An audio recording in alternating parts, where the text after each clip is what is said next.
İmam Mehdi əleyhisselamın həyatı. İmam Mehdi əleyhisselamın qeybə çəkilməsinin ictimai-siyasi səbəbləri. İmam Mehdi əleyhisselamın xüsusi naibləri. İmam Mehdi əleyhisselam Şiə mənbələrində.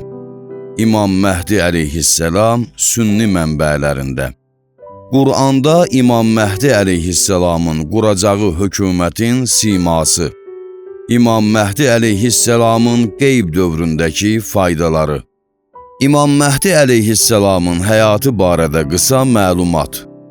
12-ci məsum İmam Həzrəti Mehdi İbn Həsən Əskəri əleyhisselam Hicrətin 255-ci ili Şaban ayının 15-də Samirra şəhərində anadan olmuşdur. Onun adı İslam Peyğəmbərinin adından, yəni Məhəmməd, künyəsi də Peyğəmbərin künyəsindəndir, yəni Əbülqasimdir. Məsum imamlar onun əsl adının çəkilməsini qadağan etmişlər.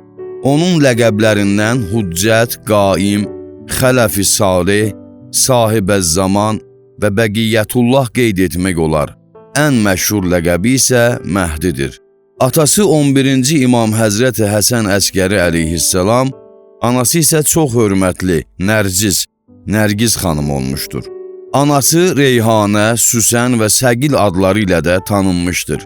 Nərgiz xanımın fəzilət və mənəviyyatı o dərəcədə çox olmuşdur ki, özü imamət ailəsinin fəzilətli qadınlarından biri olan İmam Əli Yənnəqi əleyhisselamın bacısı Həkimə xanım onu, yəni Nərgiz xanımı, öz nəslinin ən fəzilətli xanımı, özünü isə onun xadiməsi adlandırmışdır. Həzrəti Mehdi əleyhisselam 2 dəfə qeybə çəkilmişdir.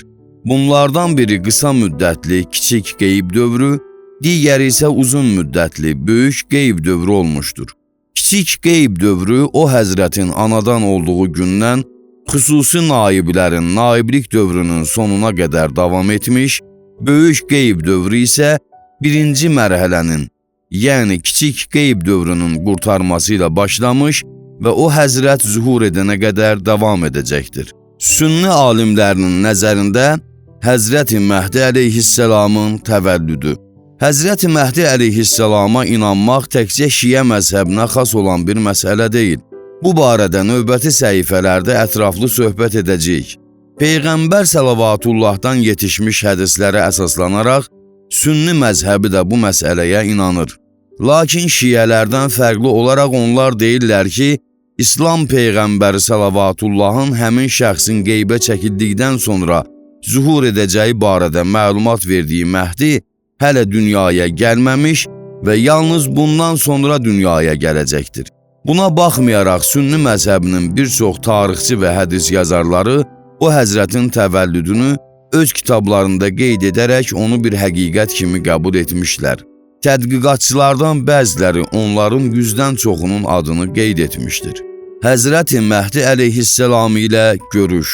İmam Həsən Əskəri əleyhisselamın həyatından danışarkən geniş məlumat verdiyimiz kimi, zalım Əbbasi hökuməti o həzrətin İmam Əskəri əleyhisselamın oğlunu ələ keçirib öldürmək məqsədi ilə İmam Əskəri əleyhisselamın evini ciddi nəzarət altında saxladığından, İmam Mehdi əleyhisselamın anadan olması İmam Həsən Əskəri əleyhisselamın qabaqcadan hazırladığı dəqiq və ölçülmüş plan əsasında çox gizli şəkildə və cəmaatın, hətta şiələrin gözündən uzaq bir şəraitdə baş vermişdir. Bu barədə ən mötəbər xəbəri o həzrətin anadan olmasının yaxından şahidi olmuş İmam Həsən Əskəri əleyhisselamın bibisi Həkimə xanım vermişdir. Qeyd etmək lazımdır ki, o həzrətin gizli şəkildə anadan olması bu demək deyil ki, sonralar, yəni İmam Həsən Əskəri əleyhisselamın sağ olduğu müddətdə Həzrəti Mehdi əleyhisselamı 5-6 yaşına qədər heç kəs görməmişdir.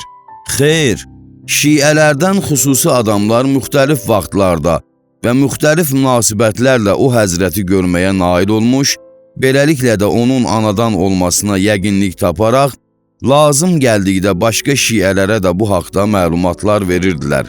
Necə ki, bu görüşlərdən birini İmam Həsən Əskəri əleyhisselamın həyatından danışarkən qeyd etmişdik. Alimlər bu görüşlər barədə geniş şəkildə açıqlamalar vermiş, lakin bunların içərisində ən əsası çox güman ki, İmam Həsən Əskəri əleyhisselamın 40 səhabəsinin o həzrətlə görüşü olmuşdur. Bu görüş aşağıdakı şəkildə baş vermişdir. Həsən İbni Əyyub İbni Nuh deyir, İmam Həsən Əskəri əleyhisselamdan sonraki imamın kim olacağı barədə soruşmaq üçün o həzrətin yanına getdik. Biz 40 nəfər idik. Sonradan İmam Məhdi əleyhisselamın xüsusi vəkillərindən biri olmuş Osman İbni Səid Əmri ayağa qalxıb dedi, sizin məndən daha yaxşı bildiyiniz bir məsələ barədə soruşmaq istəyirəm. İmam Həsən Əskəri əleyhisselam Osmana əyləşin deyə cavab verdi. Osman narahat halda məclisdən çıxmaq istədi. İmam buyurdu, heç kim durub getməsin. Buna görə də kimsə qırağa çıxmadı. Bir qədər keçdikdən sonra İmam Əskəri əleyhisselam Osmanı dilləndirdi. O ayağa qalxdı. İmam ona buyurdu, İstəyirsiniz bura nə üçün gəldiyinizi deyim. Hamı buyurun deyə cavab verdi. İmam buyurdu, bura məndən sonra kimin imam olacağı barədə soruşmaq üçün gəlmisiniz. Hamı bəli dedi. Bu vaxt ay kimi işıqlı İmam Həsən əleyhisselamı oxşayan bir oğlan uşağı içəri daxil oldu. İmam Həsən Əskəri əleyhisselam ona işarə edərək buyurdu, bu məndən sonra sizin imamınız, mənim sizin aranızdakı canişinimdir. Onun əmrinə tabi olun və məndən sonra ixtilaf yaratmayın. Yoxsa özünüz həlak, dininiz isə məhv olub gedər. Həzrəti Məhdi əleyhisselamın qeybə çəkilməsinin siyasi, ictimai səbəbləri. İmamların cəmaatı düz yola yönəltməkdə məqsədləri onları kəmalın son həddinə çatdırmaq olmasında şübhə yoxdur. Bu isə o vaxt həyata keçər ki, cəmaat bu yönəltmədən istifadə etməyi bacarsın. Əgər cəmaatda belə bir hazırlıq olmasa, onda Allah tərəfindən təyin edilmiş rəhbərin cəmaat arasında olmasının heç bir xeyri olmayacaq. Təəssüflər olsun ki, imamların, xüsusən də İmam Cavad əleyhisselamdan sonraki imamların dövründəki təzyiqlər və son dərəcə məhdudiyyətlər göstərir ki, cəmiyyətin imamların rəhbərliyindən istədikləri kimi istifadə etməsi üçün lazımi şərait olmamışdır. Belə ki, bu təzyiqlər nəticəsində 10-cu və 11-ci imamın fəaliyyəti ən aşağı səviyyəyə çatmışdı. Bu göstərir ki, imamların cəmiyyətdə rəhbərlik və hidayətindən istifadə etmək üçün əlverişli şərait yox idi.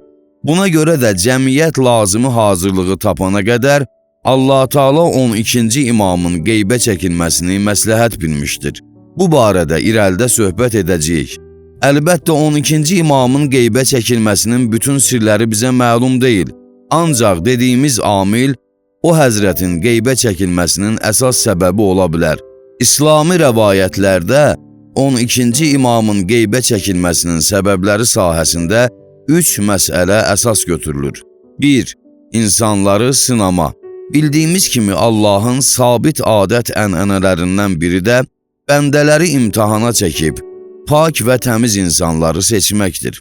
Həyat daima imtahan və sınaq səhnəsi olmuş, bəndələr bu yolla öz iman və səbirləri sayəsində və özlərini Allahın əmrlərinə təslim etmək nəticəsində tərbiyə olunaraq kəmala yetişməli və onların gizli istedadları çiçəklənməlidir. Həzrəti Məhdi əleyhisselam qeybdə olduğu müddətdə insanlar sınağa çəkilir. İman və əqidəsi möhkəm olmayan şəxslərin iç üzü aşkar olaraq şəkkə düçar olur, lakin iman və əqidəsi qanına işləmiş şəxslər o həzrətin zuhurunu gözləmək və çətinliklərə sinə gərmək nəticəsində əqidələri daha da möhkəmlənir və Allahın daha böyük mükafatlarına layiq görülürlər. İmam Musa-i Kazım əleyhisselam buyurmuşdur. 5-ci oğlum qeybə çəkildikdə dininizi qoruyun, müğayət olun kimsə sizi yolunuzdan çıxarmasın. O, istər-istəməz qeybə çəkiləcək. Onda bəzi möminlər öz əqidələrindən dönəcəklər. Allah Taala onu qeybə çəkməklə öz bəndələrini sınağa çəkir. İslam rəhbərlərinin sözlərindən belə başa düşülür ki, Allahın İmam Məhdi əleyhisselamı qeybə çəkməklə bəndələri sınağa çəkməsi Allahın ən çətin sınaqlarından biridir. Bu çətinlik isə iki cəhətə görədir. 1. Qeyb dövrünün özünə görə, yəni qeyb dövrü həddən artıq uzun çəkəcəyindən insanların çoxu buna şəkk edəcək. Bəziləri ümumiyyətlə İmam Məhdi əleyhisselamın doğulmasında, bəziləri isə o həzrətin ömrünün uzanmasında şəkk edəcək. O həzrətin imamətinə sınaqdan çıxmış və əqidəsi möhkəm olan şəxslərdən başqa heç kəs inanmayacaq. Peyğəmbər salavatullah buyurduğu geniş bir hədisdə söyləmişdir. Məhdi əleyhisselam şiə və ardıcıllarının gözündən itəcək. Allah Taala qəlblərini iman üçün ləyaqətli etmiş şəxslərdən başqa heç kəs onun imamətinə olan əqidəsini qoruyub saxlaya bilməyəcək. 2. İmam Məhdi əleyhisselamın qeybdə olduğu müddət ərzində adamların dəyişilməsinə səbəb olan, baş vermiş və verəcək çətinliklər, təzyiqlər və gözlənilməz hadisələrə görə, yəni inan və əqidəni qorumaq, dində sabit qalmaq çətin bir işə çevriləcək və insanların imanı bir sıra çətinliklərlə, təhlükələrlə üzləşəcək. 2. İmamın canını qorumaq. Allah Taala 12-ci imamı qeybə çəkməklə onu ölümdən qurtarmışdır. Çünki əgər o həzrət ömrünün ilk günlərindən cəmaatın arasında olsaydı, onu mütləq öldürəcəkdilər. Bu barədə kifayət qədər söhbət etmişik. Deməli, o həzrət münasib vaxtdan qabaq da zuhur etsə, yenə həyatı təhlükədə olar. Nəticədə öz ilahi vəzifələrini yerinə yetirməyə, cəmiyyəti islah etmək sahəsindəki ali məqsədlərini icra etməyə nail olmaz. İmam Sadiq əleyhisselamın səhabələrindən olmuş Zürarə deyir, İmam Sadiq əleyhisselam buyurdu, gözlənilən imam qeyb etməzdən qabaq bir müddət gözlərdən itəcək. Soruşdum ki, nəyə görə? Buyurdu, çünki canı təhlükədə olacaq. 3. Zamanə zalimləri ilə beyyət etmək zülmündən qurtarmaq. 12-ci imam heç bir rejimi, hətta təqiyyə üzündən də olsa belə, rəsmi tanımamış və tanımır. O heç bir hakimin hökumətini qəbul etmək məcburiyyətində olmayıb və olmayacaq. O öz vəzifəsinə uyğun olaraq rəftar edir, Allahın dinini mükəmməl şəkildə, çəkinmədən və heç bir bəhanəni qəbul etmədən icra edir. Belə olduqda isə kiminləsə beyyət etməyə lüzum qalmır. Həsən İbn Fəzzal deyir, İmam Rıza əleyhisselam buyurdu, sanki 3-cü oğlumun, İmam Həsən Əskəri əleyhisselamın ölümündən sonra öz imamını axtaran, lakin onu tapa bilməyən şiyələrimi görürəm. Mən dedim, nə üçün o gözlərdən itəcək? İmam cavab verdi, ona görə ki, əlində qılınc qiyam edəcəyi zaman heç kəsə tabi olmasın. Kiçik və böyük qeyb dövrü. İmam Məhdi əleyhisselamın qeybə çəkilməsinin 1-ci və 2-ci mərhələləri. Qeyd etdiyimiz kimi İmam Məhdi əleyhisselamın qeyb dövrü 2 hissəyə bölünür. Kiçik qeyb dövrü və böyük qeyb dövrü. Kiçik qeyb dövrü qısa müddətli qeyb, İmam Həsən Əskəri əleyhisselamın şəhadətindən, yəni hicrətin 260-cı ilindən başlayaraq 329-cu ilinə qədər, yəni 4-cü xüsusi naibin vəfatına qədər davam etmişdir. Bu müddət təxminən 69 il çəkmişdir. Kiçik qeyb dövründə şiələrin əlaqəsi imamla tamamilə kəsilməmiş, onlar xüsusi şəkildə və çox məhdud şəkildə imamla əlaqə saxlayırdılar. Bu müddət ərzində müəyyən şəxslər o həzrətin xüsusi vəkili olmuş, şiələr də onların vasitəsilə öz məsələ və müşkülatını imamın hüzuruna çatdırıb cavab alırdılar. Bəzi vaxtlar imamla görüşə də bilirdilər. Buna görə deyə bilərik ki, İmam Məhdi əleyhisselam bu müddət ərzində həm qeybdə, həm də aşkarda olmuşdur. Əlbəttə, əgər belə demək mümkünsə. Kiçik qeyb dövrünü şiələri böyük qeyb dövrünə hazırlamaq mərhələsi adlandırmaq olar. Çünki sonraki mərhələdə şiələrin imamla əvvəldə olan azacıq əlaqələri də kəsilir, şiələr öz məsələlərində o həzrətin ümumi vəkillərinə, yəni müctəhidlik səlahiyyəti olan və İslam hökmlərinə dərindən bələd olan alimlərə müraciət etməli olurlar. Böyük qeyb dövrü birdən-birə başlasaydı, fikirlərin çaşqınlığına səbəb olar və zehinlər onu qəbul edə bilməzdi. Ancaq əvvəlki imamların qeyb dövrünə zəmin yaratmaları üçün ağıllı tədbirlərindən əlavə, kiçik qeyb dövrünün özü də yavaş-yavaş zehinləri hazırlayır və bunun ardınca da böyük qeyb dövrü başlayır. Həmçinin kiçik qeyb dövründə xüsusi vəkillərin o həzrətlə əlaqədə olması və eləcə də bəzi şiələrin bu müddət ərzində o həzrəti görməyə nail olması İmam Məhdi əleyhisselamın doğulmasını və hal-hazırda da yaşaması məsələsini daha da təsdiqlədi. İmam Məhdi əleyhisselamın qeybə çəkilməsinin birinci mərhələsi başa çatdıqdan sonra uzun müddətli və böyük qeyb dövrü başlamış, bu mərhələ indiyədək davam edir və bundan sonra da Allah Teala o həzrətə qiyam etmək üçün zuhur, üzə çıxma icazəsi verənə qədər davam edəcək. 12-ci imamın qeybə çəkilməsinin hər iki mərhələsi ondan əvvəlki imamlar tərəfindən qabaqcadan xəbər verilmiş və elə həmin dövrdən də ravi və hədis yazarlar tərəfindən öyrənilərək hədis kitablarında qeyd edilmişdir. İndi isə nümunə üçün bir neçə hədisə nəzər yetirək. 1. Əmir əl-Müminin Həzrəti Əli əleyhissalam buyurmuşdur: Bizim qeybə çəkiləcək imamımızın iki qeyb dövrü olacaq. Onlardan biri digərindən daha çox olacaq. Onun qeybdə olduğu müddət ərzində onun imamətinə yalnız imanı möhkəm və mərifəti kamil olan şəxslər inanacaq. 2. İmam Baqir əleyhissalam buyurmuşdur: Qeybə çəkiləcək imamın iki qeyb dövrü olacaq. Bu iki dövrün birində deyəcəklər ki, o ölüb. 3. Əbu Bəsir deyir: İmam Sadiq əleyhissalama dedim. İmam Baqir əleyhissalam buyurmuşdur ki, Məhəmməd Səlavatullahın nəslinin qeybə çəkildikdən sonra qiyam edəcəyi şəxsin iki qeyb dövrü olacaq ki, bunlardan da biri digərindən daha çox uzun sürəcək. İmam Sadiq əleyhissalam buyurdu ki, bəli, belədir. 4. İmam Sadiq əleyhissalam buyurmuşdur: Qiyam edəcək imamın iki qeyb dövrü olacaq. Biri qısa müddətli, digəri isə uzun müddətli. Tarix qabaqcadan deyilmiş bu xəbərləri təsdiqlədi və əvvəlki imamların buyurduğu kimi İmam Məhdi əleyhissalam barədə deyilmiş hər iki qeyb dövrü həqiqətə çevrildi.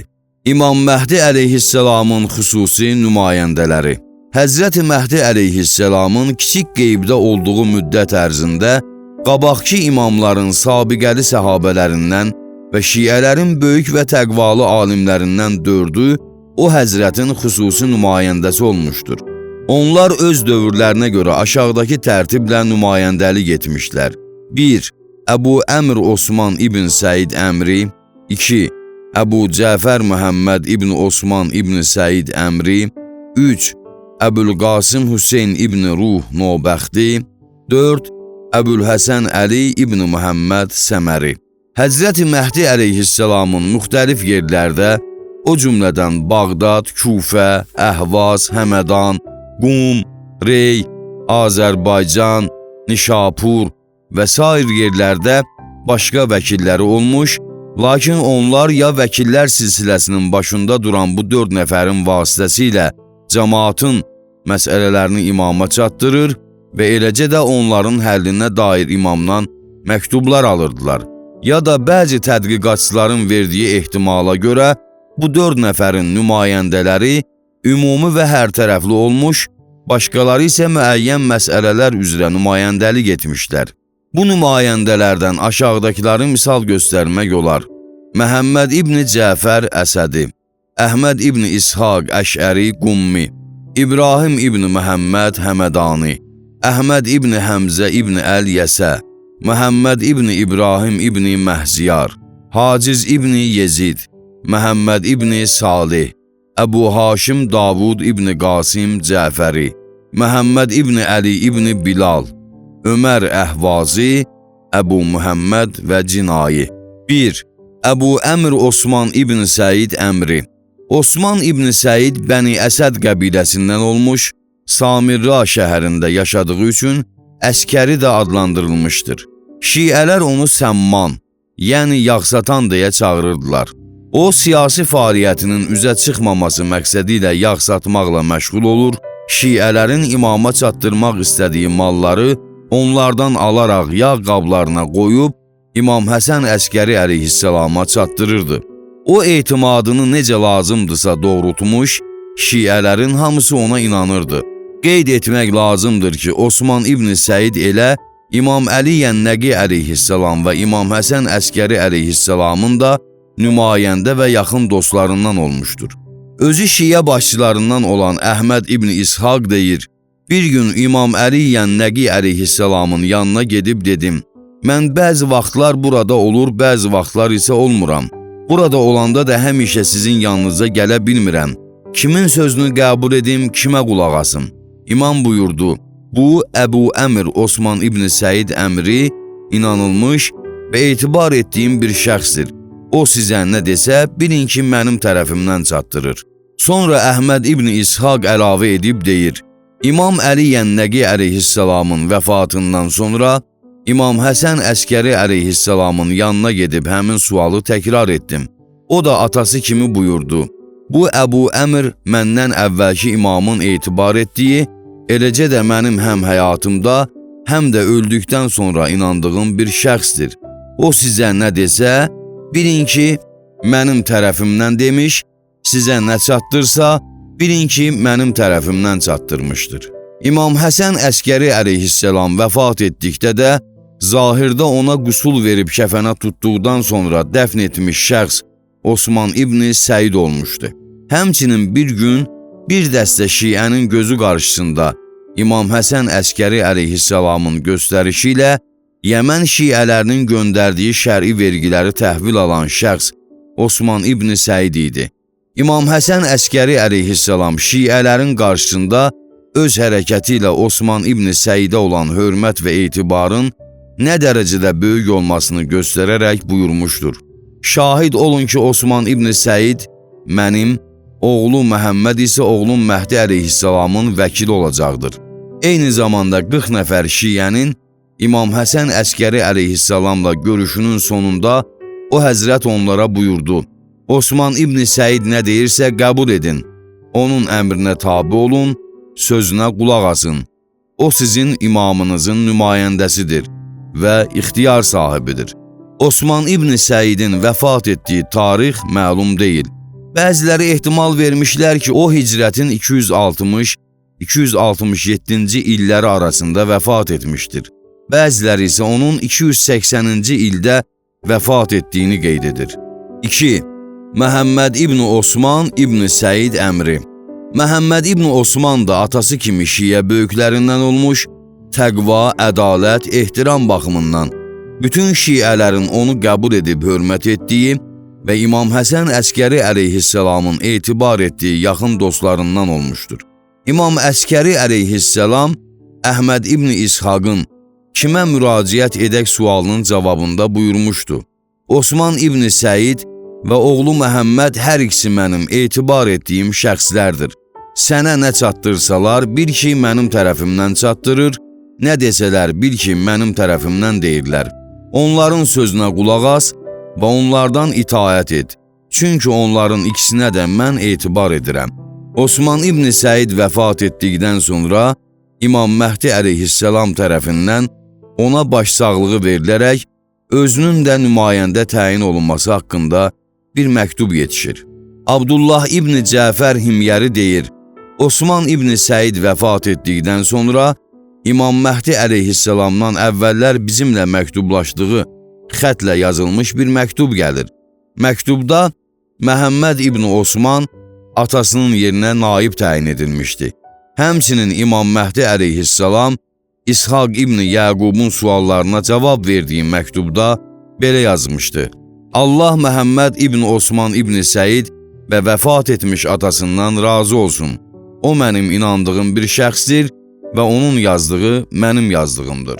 Məhəmməd İbn Osman fiqh elmi sahəsində bir neçə əsər yazmış, o vəfat etdikdən sonra isə həmin əsərlər imamın 3-cü naibi Hüseyn İbn Ruha ya da 4-cü naibi Əbülhəsən Səməriyə çatmışdır. Məhəmməd İbn Osman təxminən 40 il İmam Məhdi əleyhissalamın nümayəndəsi olmuş, bu müddət ərzində müxtəlif məntəqələr üzrə təyin olunmuş nümayəndələrə başçılıq etmiş, onların işlərinə nəzarət etmiş, və şiələrin işini səliqə sahmana salmışdır. İmam Məhdi əleyhissalamdan ona çoxlu məktub yetişmiş, o isə həmin məktubları öz sahiblərinə məktub yazıb cavabını gözləyən şəxslərə çatdırmışdır. Nəhayət hicrətin 304 ya da 305-ci ilində vəfat etmişdir. O ölümündən qabaq vəfat edəcəyi tarixi müəyyən etmiş və müəyyən etdiyi vaxtda da vəfat etmişdir. 3. Əbülqasım Hüseyn İbn Ruh Nobəxti. Məhəmməd İbn Osmanın həyatının son günlərində bir dəstə şiə onun yanına gedir. O deyir, mən vəfat etdikdən sonra mənim yerimə imamın nümayəndəsi Əbülqasım Hüseyn İbn Ruh Nobəxti olacaq. Bundan sonra ona müraciət edin və işlərinizdə ona etibar edin. Hüseyn İbn Ruh ikinci naibin ən yaxın adamlarından olmuş və Məhəmməd İbn Osman ikinci naib özündən sonra onun naib olması üçün əvvəldən zəmin yaradır, şəri vergiləri təhvil vermək üçün şiələrə ona müraciət etməyi göstəriş verirdi. O, Məhəmməd İbn Osman İbn Səidlə şiələr arasında bir vasitə idi. Hüseyn İbn Ruh, şiə məzhəbinin əhkamına dair Ət-Tə'dib adlı bir kitab yazmışdı. Yazdığı bu kitaba öz münasibətlərini bildirmək məqsədi ilə onu Qum fəqihlərinə göndərir. Onlar bu kitabı nəzərdən keçirdikdən sonra ona məktub yazıb bildirirlər ki, bir məsələdən başqa bütün məsələlər şiə fiqhinə uyğundur. Hüseyn İbn Ruhla bir dövrdə yaşamış bəzi şəxslər onun düşüncə və istedadını tərifləyərək demişlər, istər onunla müvafiq olan, istərsə də müxalif olan şəxslərin dediyinə əsasən, Hüseyn İbn Ruh dünyanın ən ağıllı adamlarından biridir. İmam Məhdi əleyhissalamın üçüncü nümayəndəsi Hüseyn İbn Ruh Nobəxti, Abbasi xəlifəsi Müqtədirin hakimiyyəti dövründə 5 il həbsdə olmuş, 317-ci ildə azad edilmişdir. 21 il nümayəndəlikdən sonra hicrətin 326-cı ilində vəfat etmişdir. 4. Əbülhəsən Əli İbn Məhəmməd Səməri. İmam Məhdi əleyhissalamın göstərişinə və 3-cü nümayəndə Hüseyn İbn Ruh Nobəxtinin vəsiyyətinə əsasən, ondan sonra Əli İbn Məhəmməd Səməri imamın xüsusi nümayəndəsi təyin olunaraq şiələrin başçısı seçilir. Səməri İmam Həsən Əskəri əleyhissalamın səhabələrindən olmuşdur. O vəfat etdiyi 329-cu ilə qədər İmam Məhdi əleyhissalamın xüsusi nümayəndəsi vəzifəsində çalışmışdır. Hüseyn İbn Ruh vəfat etməzdən bir neçə gün əvvəl İmam Məhdi əleyhissalamdan aşağıdakı məzmunda ona bir məktub gəlir. Bismillahirrahmanirrahim.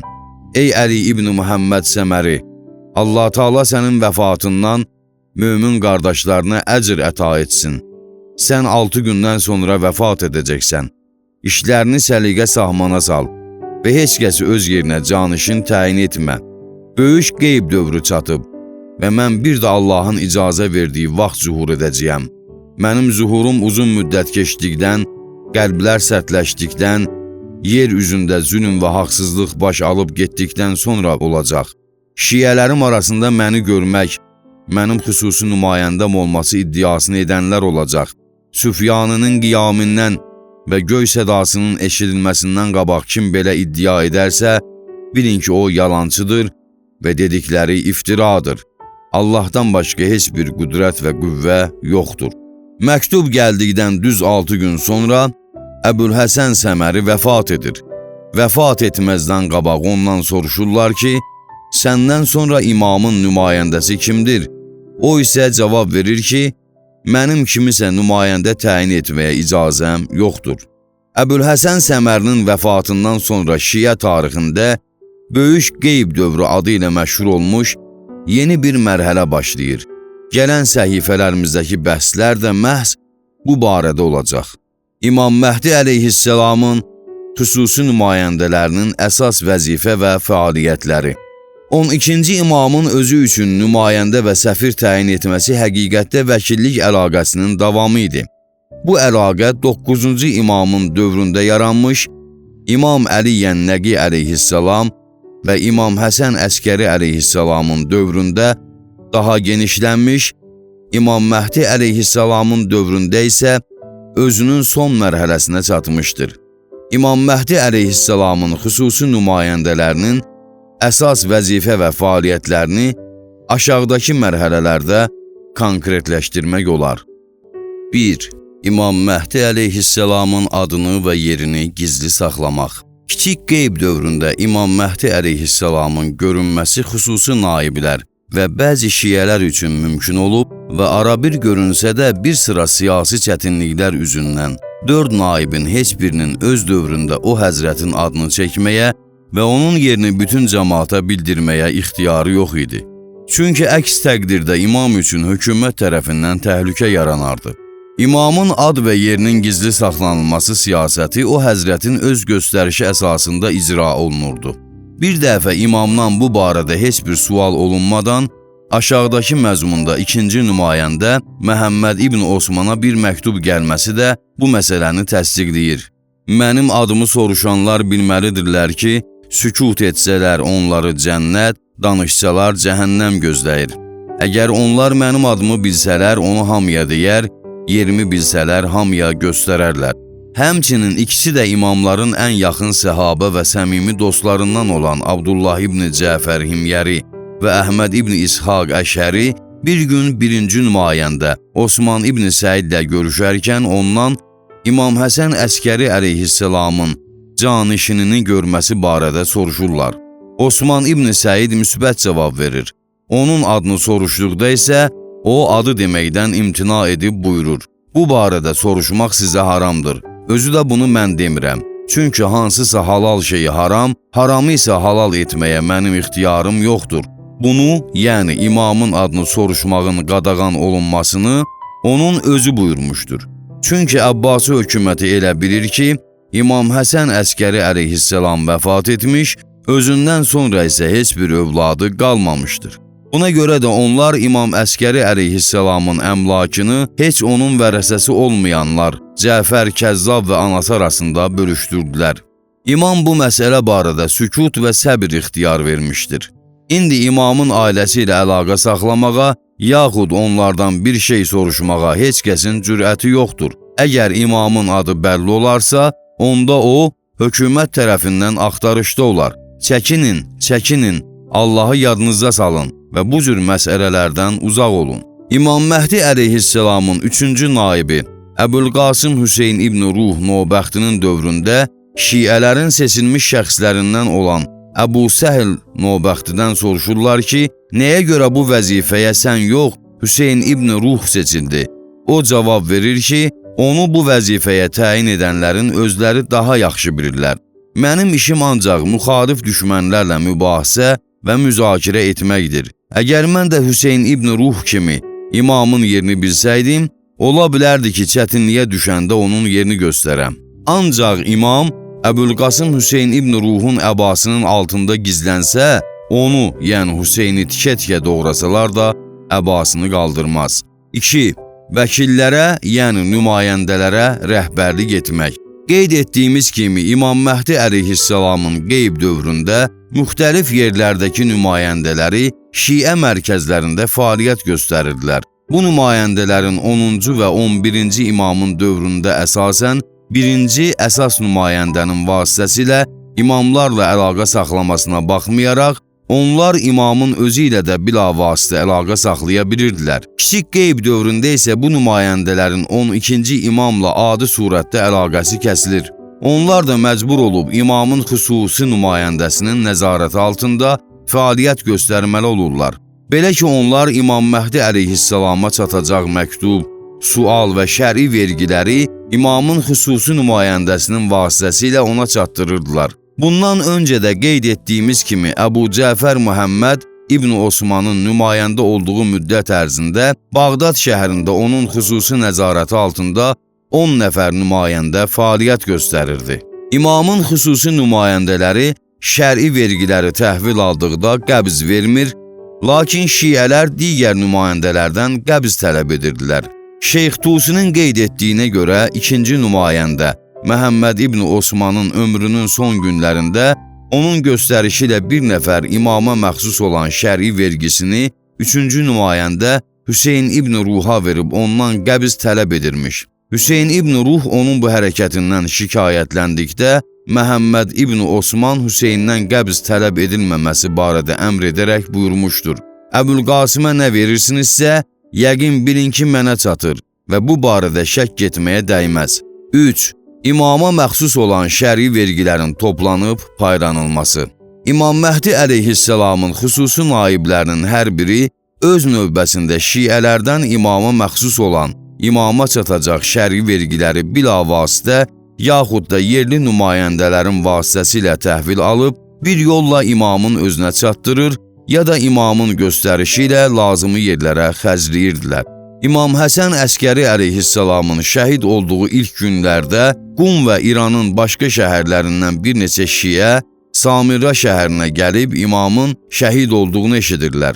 Onlar öz yaşadıkları məntəqənin şiələrinin şəri vergilərini yığıb imam üçün gətirmişdilər. İmam şəhid olduğu üçün onlar imamın canişinini xəbər aldılar. Bəziləri İmam Əskəri əleyhisselamın qardaşı Cəfər Kəzzabı göstərib deyirlər ki, imamın canişini budur. Qumdan gəlmiş şiələr onun həqiqətən imam olub olmamasını öyrənmək üçün həmişəki kimi ondan gətirilmiş pulların nişanələrini soruşurlar. Cəfər onların sualına cavab verə bilmədikdə, onlar da pullarını ona verməkdən imtina edərək, məcbur olub öz ölkələrinə qayıtmaq məqsədi ilə Samirradan çıxırlar. Samirradan kənarda İmam Məhdi əleyhisselamın gizli qasidi yetişib, onları imamın hüzuruna aparır. İmam pulların bütün nişanələrini deyib onları təhvil aldıqdan sonra buyurdu, bundan sonra Samirraya heç nə gətirməyin. Mən Bağdadda bir nəfər təyin edərəm, siz də pulları ona verərsiniz. Bütün məktubları da ona çatdıraram. Bu hadisədən sonra İmam Məhdi əleyhisselam Osman İbn Səidi xüsusi nümayəndə təyin edir, o da Bağdadda öz vəzifəsini yerinə yetirməyə başlayır. 4. Fiqhi sual və əqidəvi müşkülata cavab vermək.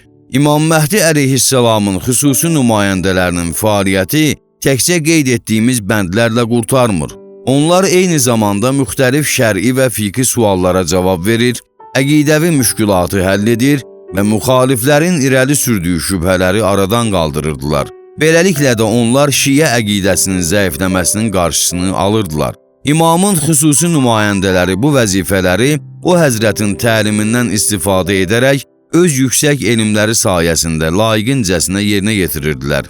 Bu nümayəndələrin həyatına qısa bir baxış onların bu sahədəki səy və uğurlarını çox yaxşı şəkildə oxucuya çatdırır. Onlar bir tərəfdən imamın olmamasına dair yürüdülmüş iddiaları dəf edir, bu yolda bəzi vaxtlar məcbur olub imamla gizli əlaqələrin üstünü açır, bəzi vaxtlar isə bu barədə imamdan məktub gələrək o həzrətin özü onların köməyinə gəlirdi.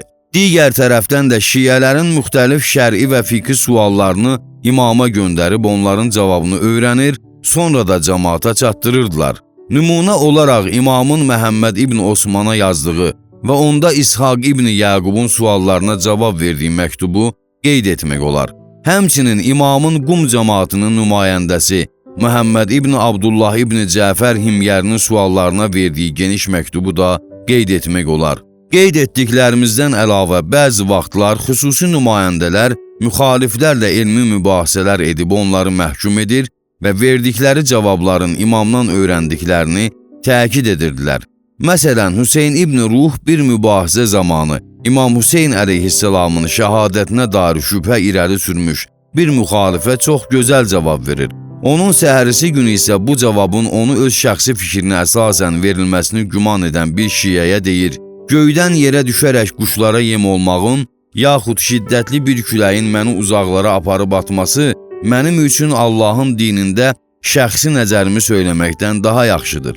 Dünən eşitdiklərinin hamısı Allahın hüccəti İmam Məhdi əleyhisselamın buyurduqlarıdır. Həmçinin o, əqaid elmində öz dövrünün görkəmli şəxslərindən birinin İmam Musa Kazım əleyhisselamın şəhadətinin səbəbi məsum imamların qılıncla yoxsa zəhərlə öldürülməsi və eləcə də xanım Zəhra səlamullahu əleyhanın Peyğəmbər salavatullahın digər qızlarından üstün olmasının səbəbini soruşduqda ona aydın və qane edici cavab vermişdir. Belə ki, onun bu cavabı həmin şəxsi heyran qoymuş, nəticədə də O, bu barədə bundan gözəl və qısa cavab eşitməmişəm demişdir. 5. İmamın naibi olmaq haqda iddia edənlərlə mübarizə. Qulat və imamın nümayəndəsi olub onunla cəmaat arasında bir vasitə olmaq haqda iddia edənlərə qarşı mübarizəni də xüsusi nümayəndələrin fəaliyyəti sırasına daxil etmək lazımdır. İmam Əli Yənnəqi əleyhisselamın həyatından danışarkən qeyd etdik ki, yolunu azmış və bir sıra məqampərəst şəxslər imamları Allah səviyyəsinə çatdırmaq kimi əsassız məsələləri irəli sürməklə özlərini onların nümayəndəsi, onların bəndələr arasındakı vasitəçisi adlandıraraq, imamın adı ilə cəmaatdan xumus və bu kimi şər'i vergiləri təhvil alırdılar. Təbii ki, bu məsələ də şiənin adını ləkələyərək imamlar üçün bir sıra çətinliklər yaradırdı. Kiçik qeyb dövründə bunlardan əlavə özlərini yalandan imamın xüsusi nümayəndəsi adlandıran şəxslər də meydana çıxır. Onlar imama məxsus olan əmlakda yersiz təsərrüf edir, fiqhi və əqidəvi məsələlərdə azdırıcı və həqiqətdən kənar sözlər deyirdilər. Belə olduqda imamın xüsusi nümayəndələri imamın öz göstərişi ilə onlarla mübarizə etməyə başladılar. Bəzi vaxtlar onların qeyri-məqbul və lənətləmələrinə dair imamdan məktublar da gəlirdi. Əbu Məhəmməd Şərii, Məhəmməd ibn Nəsir Hümeyri, Əhməd ibn Hilal Kərxi, Əbu Tahir Muhammed ibn Əli ibn Bilal, Hüseyn ibn Mənsur Həllac və Məhəmməd ibn Şərməğani bu cür şəxslərdən olmuşlar. Adını sonda qeyd etdiyimiz Şərməğani əvvəllər şiə fəqihlərindən olmuş və hətta Təklif adlı bir kitab da yazmışdı. Lakin sonradan yolunu azıb, ifrat dərəcəsinə vararaq küframiz iddialar irəli sürmüşdür. O cümlədən ruhun başqa bədənə keçməsi nəzəriyyəsinə təkid edərək deyirdi ki, Peyğəmbər Salavatullahın ruhu ikinci nümayəndə Məhəmməd ibn Osmanın, Əli əleyhisselamın ruhu üçüncü nümayəndə Hüseyn ibn Ruhun, xanım Fatimə-i Zəhra Salamullahi əleyhanın ruhu isə Məhəmməd ibn Osmanın qızı Ummu Gülsümün bədəninə keçmişdir. Hüseyn ibn Ruh onun bu fikrini kafirlik əqidəsi hesab etmiş, onu Məsihilərin əqidələrindən sayaraq Şərməğaninin batıl fikirlərini öz tayfası arasında ifşa edərək onu rüsva edir. Şərməğaninin ziyankar təbliğatı nəticəsində Hicrətin 312-ci ilinin Zilhiccə ayında İmam Mehdi əleyhisselamdan onun kafir və mürtəd, yəni dindən çıxmış olması haqqında Hüseyn ibn Ruha bir məktub gəlir. Nəhayət, Hicrətin 323-cü ilində Şərməğani öldürülür. Böyük qeyb dövrü. 4-cü naibin ölməsi ilə İmam Məhdi əleyhisselamın böyük qeyb dövrü başlayır. Bu dövrdə müştəhidlik səlahiyyətinə malik olan alimlər imamın ümumi nümayəndələri hesab olunur. Ötən səhifələrdə qeyd etdik ki, xüsusi nümayəndəlik o idi ki, İmam Məhdi əleyhisselam özü müəyyən bir şəxsi nümayəndə təyin edir, ancaq ümumi nümayəndə odur ki, imam nümayəndə üçün lazım olan ümumi şəraiti deyir və bütün dövrlər boyu həmin şəraitə malik olan şəxslər, yəni alimlər də imamın nümayəndəsi olaraq şiələrin dini və dünyəvi işlərdə müraciət obyektinə çevrilir. Məsum imamlar, xüsusən də İmam Məhdi əleyhisselamın özü bir çox rəvayətlərdə bu şəraiti müəyyənləşdirmiş və müsəlmanları böyük qeyb dövründə həmin şəraitə malik olan alimlərə müraciət edərək onlara tabi olmağı əmr etmişdir. İndi həmin rəvayətlərdən ikisini oxucuların nəzərinə çatdırırıq. 1. Ömər İbn Hənzələ deyir, İmam Sadiq əleyhisselamdan soruşdum ki, əgər 2 nəfər şiənin borc, yaxud irs məsələsində mübahisələri olsa, bu məsələni aydınlaşdırmaq üçün dövlət qazısına müraciət edə bilərlərmi? İmam buyurdu, haqla batılı ayırt etmək üçün onlara, yəni dövlət qazilərinə müraciət edən şəxs həqiqətdə zalimə müraciət etmiş olur. Onun hökmü ilə əlinə gələn bütün şeylər, hətta onun öz haqqı da olsa belə haramdır. Çünki onu zalimin hökmü ilə ələ gətirmişdir. Halbuki Allah Taala zalıma müraciət etməyi qadağan edərək buyurmuşdur. Onlar zalim məhkəməsinə müraciət etmək istəyirlər. Halbuki onlara zalimə müraciət etməmələri əmr olunmuşdur. Soruşdum ki, bəs onda nə etsinlər? İmam buyurdu, fikir verməlidirlər ki, bizim rəvayətlərimizi kim söyləmişsə, halal haramımıza nəzər salıb hökmləri tanımışsa, onu hakim təyin etməlidirlər.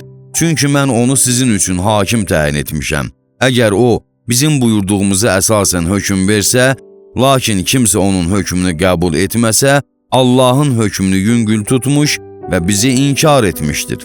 Bizi inkar edən isə Allahı inkar etmişdir. Bu isə eyni ilə Allaha şərik qoşmağa bənzər. İmam Sadiq əleyhissalamın bu əmri ümumi bir əmr olub, bütün müctəhidlik səlahiyyətinə malik olan alimlərə şamil olur. Əgər İmam Sadiq əleyhissalam kiçik bir məsələdə mübahisə yaranarkən, onun həllində zalim hakimə müraciət etməyə razı deyilsə, şübhəsiz ki, müsəlmanların digər işlərində də zalimların nəzarət etməsinə razı olmaz. Buna görə də o həzrət bu kimi işləri ədalətli şiə müctəhidlərinin öhdəsinə buraxmışdır. 2. İshaq İbn Yəqub deyir, İkinci nümayəndə Məhəmməd İbn Osmandan məktubumu İmam Məhdi əleyhissalama çatdırmasını istədim. Məktubda qarşılaşdığım çətin məsələləri yazmışdım. İmam məktuba öz xətti ilə cavab yazmışdı. Yazdığım məsələlərdən biri də bu idi ki, böyük qeyb dövründə mübahisəli məsələlərdə kimə müraciət edək? İmam sualımın cavabında belə yazmışdı. Qarşılaşdığınız məsələlərdə bizim hədisləri söyləyənlərə müraciət edin. Onlar mənim sizə olan hüccətim, mən isə Allahın sizə olan hüccətiyəm. Həzrəti Məhdi əleyhissalam şiə mənbələrində, İslam Peyğəmbəri Həzrəti Muhammed salavatullah və həmçinin digər məsum imamlar Həzrəti Məhdi əleyhissalamın anadan olması, qeybə çəkilməsi, zuhur edərək cahanşumul qiyamı və sair xüsusiyyətləri barədə çoxlu hədislər buyurmuşlar. Hələ İmam Məhdi əleyhissalam dünyaya gəlməzdən neçə il əvvəl onun Peyğəmbər salavatullah ailəsindən, Fatimə səlamullah əleyha övladlarından və İmam Hüseyn əleyhissalamın nəslindən olacağı öz cahanşumul qiyamı ilə bütün dünyada haqq ədalət bərpa edəcəyi barədə xəbər verilmişdir. Bu barədə Peyğəmbər salavatullah və imamlardan söylənilmiş rəvayətlərin sayı həddən artıq çoxdur. Belə ki, İslamı mövzular sahəsində çox az məsələ barədə bu qədər rəvayət söylənilmişdir. İndi isə biz ilk növbədə Həzrəti Məhdi əleyhissalam barədə imamların buyurduğu hədisləri və eləcə də şiə alimlərinin bu sahədə yazdığı kitabların adlarını qeyd edəcəyik. Sonra isə Sünni məzhəbinin bu barədə Peyğəmbər salavatullahdan söylədikləri hədislərə və bu sahədə yazdığı kitablara nəzər yetirəcəyik. Bir məsələni də qeyd etmək yerinə düşər ki, İmamların hər birinin dövrünün özünə məxsus xüsusiyyətləri olmasına və imamların diqqətinin əsasən həmin xüsusiyyətlərə cəlb olunmasına baxmayaraq, Həzrəti Məhdi əleyhissalamın məsələsi daima onların nəzərində olmuş və onlar yeri gəldikcə bu məsələyə toxunmuşlar. İndi imamların bu məsələ barədə buyurduğu hədislərin qısaca siyahısını oxucuların diqqətinə çatdırırıq. 1. Əmir əl-Muminin Əli əleyhissalamdan 51 hədis. 2. İmam Həsən əleyhissalamdan 5 hədis. 3. İmam Hüseyn əleyhissalamdan 14 hədis. 4. İmam Zeynul Abidin əleyhissalamdan 11 hədis. 5. İmam Baqir əleyhissalamdan 63 hədis. 6. İmam Sadiq əleyhissalamdan 124 hədis. 7. İmam Musa-i Kazım əleyhissalamdan 6 hədis. 8. İmam Rıza əleyhissalamdan 19 hədis. 9. İmam Cavad əleyhissalamdan 6 hədis. 10. İmam Əli Yənnəqi əleyhissalamdan 6 hədis. 11. İmam Həsən Əskəri əleyhissalamdan 22 hədis rəvayət olunmuşdur. İndi isə nümunə olaraq bir neçə hədisi nəzərdən keçirək. 1. Əmir əl-Muminin Əli əleyhissalam buyurmuşdur. Peyğəmbər salavatullah buyurmuşdur ki, dünyada zülm və haqsızlıq baş alıb getdiyi zaman Hüseyn əleyhissalamın nəslindən bir nəfər ümmətimə rəhbərlik edib, haqq ədaləti bərpa etməyənə qədər dünyanın axırı gəlib çatmaz. Əli əleyhissalam Nəhcül Bəlağa kitabında bu barədə çox söhbət etmişdir. O cümlədən, dünya eyni ilə südünü sağmağa imkan verməyən və balasına tərəf qaçan, yalnız sakitləşdikdən sonra bizə tərəf üz çevirən gic dəviyə bənzəyir. Allah Teala Quranda buyurmuşdur ki, biz yer üzündə zəif düşüb əzilənlərə bol nemət vermək, onları yer üzünün rəhbər və varisi etmək istəyirik. 2. İmam Hüseyn əleyhissalam buyurmuşdur. Əgər dünyanın sonuna təkcə bir gün qalsa, Allah Taala həmin günü mənim nəslimdən bir kişinin qiyam edib zülmlə dolu olan dünyanı haqq-ədalətlə dolduracağına qədər uzadar. Mən Peyğəmbər Salavatullahın bu cür buyurduğunu eşitmişəm. 3. İmam Cavad əleyhissalam Əbdüləzim Həsəniyə buyurmuşdur. Bizim qiyam edəcək şəxsimiz elə gözlənilən Məhdi əleyhissalamın özüdür. Onun qeybdə olduğu müddət ərzində zühurunu gözləməli, zühur etdikdən sonra isə əmrinə tabi olmaq lazımdır. And olsun Muhammed Salavatullahı Peyğəmbərliyə seçmiş və imaməti bizim ailəyə məxsus etmiş Allaha ki, əgər dünyanın sonuna təkcə bir gün də qalsa, Allah həmin günü Məhdi əleyhissalamın zühur edib, zülmlə dolu olan dünyanı ədalətlə dolduracağına qədər uzadar. Allah Musa Peyğəmbərin işini bir gecədə həll etdiyi kimi, onun da işini bir gecədə həll edər. Musa əleyhissalam həyat yoldaşı üçün od gətirməyə getmiş, lakin Peyğəmbər olaraq geri qayıtmışdır. Sonra İmam Cavad əleyhissalam əlavə edib buyurdu, Şiyələrimiz üçün ən gözəl iş onun, yəni Məhdi əleyhissalamın zühur və qiyamını gözləməkdir. İmam Məhdi əleyhissalam doğulmazdan qabaq onun haqqında yazılmış kitablar.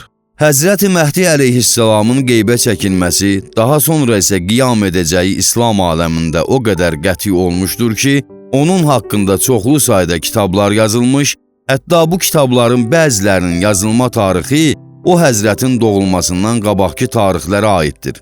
Məsələn, Şiə məzhəbinin görkəmli hədisçilərindən biri olmuş Həsən ibn Məhbub Zərrad vəfatı Hicri 224-cü ildə, böyük qeyb dövründən 100 il qabaq Əl-Məşixə kitabını yazmış və həmin kitabda İmam Məhdi əleyhissalamın qeybə çəkiləcəyi haqqında olan hədisləri qeyd etmişdir. Mərhum Təbərsi yazır ki, Şiə hədis söyləyənləri İmam Baqir əleyhissalamla İmam Sadiq əleyhissalamın zamanında qeyb dövrünü vurğulayan hədisləri öz əsərlərində qeyd etmişlər. Həmçinin imamların bəzi səhabələri İmam Məhdi əleyhissalam və onun qiyamı barədə kitab yazmışlar. O cümlədən İbrahim ibn Salih Ən-Mati, İmam Baqir əleyhissalamın səhabəsi, Həsən ibn Məhəmməd ibn Səmaə, İmam Kazım əleyhissalamın səhabəsi, Məhəmməd ibn Həsən ibn Cumhur, İmam Rıza əleyhissalamın səhabəsi, Əli ibn Məhziyar, İmam Cavad əleyhissalamın səhabəsi və Fəzil ibn Şazan Nişapuruni, İmam Rıza əleyhissalam, İmam Cavad əleyhissalam və İmam Əli Yənnəqi əleyhissalamın səhabəsini qeyd etmək olar. İmam Məhdi əleyhissalam sünni mənbələrində. Qeyd etdiyimiz kimi Həzrəti Məhdi əleyhissalama və onun zuhuruna əqidə bəsləmək təkcə Şiə məzhəbinə aid deyil. Eyni zamanda sünni məzhəbinin görkəmli hədisçiləri də o həzrətə aid olan hədisləri səhabə və tabeinlər vasitəsilə Peyğəmbərdən rəvayət etmiş və öz kitablarında qeydə alınmışlar. Belə ki, Şiə kitabları bir yana, İslamın digər məzhəblərində, Hənəfi, Şafii, Maliki və Həmbəli məzhəblərində yazılmış kitablarda Peyğəmbər Salavatullahın Həzrəti Məhdi əleyhissalam və onun zuhuru barədə buyurduğu hədislərlə doludur. Bir sıra böyük tədqiqatçıların araşdırmalarına əsasən, sünni məzhəbinin hədisçiləri Həzrəti Məhdi əleyhissalama aid olan hədisləri Peyğəmbər Salavatullahdan 33 səhabə vasitəsilə öz kitablarında qeyd etmişlər. Sünni məzhəbinin böyük alimlərindən 106-sı Həzrəti Məhdi əleyhissalamın zuhuruna aid olan hədisləri öz kitablarında qeyd etmiş, onlardan 32 nəfəri isə bu barədə ayrıca kitab yazmışdır.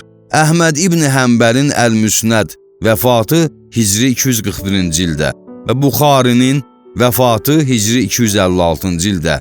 Səhih kitabları sünni məzhəbinin ən mötəbər kitablarından olub, Həzrəti Məhdi əleyhissalamın doğulmasından qabaq yazılmış və həmin kitablarda da o həzrətə aid olan hədislər qeyd edilmişdir. Əhməd ibn Həmbəlin qeyd etdiyi hədislər sırasında aşağıdakı hədis də vardır. Peyğəmbər Salavatullah buyurmuşdur: Əgər dünyanın sonuna bircə gündə qalsa, Allah Taala həmin gün mütləq bizim nəsildən bir nəfəri üzə çıxarar, o da dünyanı zülmlə dolduğu kimi haqq ədalətlə doldurar. Peyğəmbər Salavatullahın Həzrəti Məhdi əleyhissalam, onun xüsusiyyət və nişanələrinə dair buyurduğu hədislər qədim sünni mənbələrində o qədər çoxdur ki, sünni hədis yazar və hədis əzbərləyənləri bu hədislərin təvatür həddində olduğunu bildirmişlər. Qısa bir araşdırmaya əsasən sünni məzhəbinin 17 görkəmli alimi Həzrəti Məhdi əleyhissalama aid olan hədislərin təvatür həddinə yetişməsini öz kitablarında qeyd etmişlər.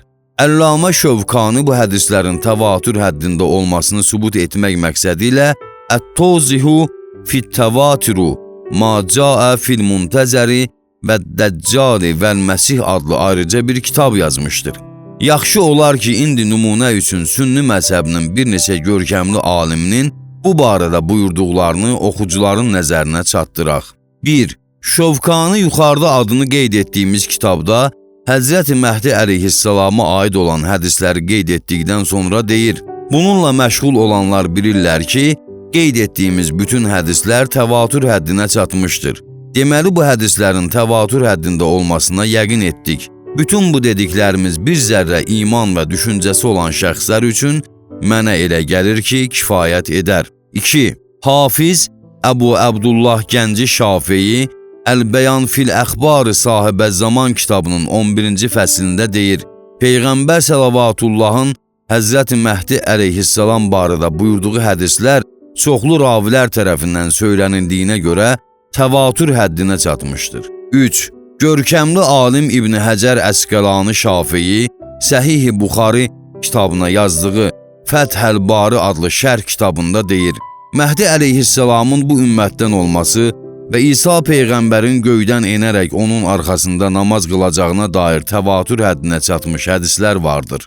4. Mömin Şəbəlnəci yazır, Peyğəmbər Səlавatullahdan söylənilmiş və təvatür həddinə çatmış hədislər göstərir ki, Məhdi əleyhissalam onun nəslindən olub, yer üzündə ədaləti bərpa edəcək. 5. Şeyx Məhəmməd Səbban yazır, Məhdi əleyhissalamın Peyğəmbər Sələvatullah nəslindən olması və onun qiyam edərək yer üzündə haqq ədaləti bərpa edəcəyi barədə Peyğəmbər Sələvatullahdan söylənilmiş hədislər təvatür həddindədir. 6.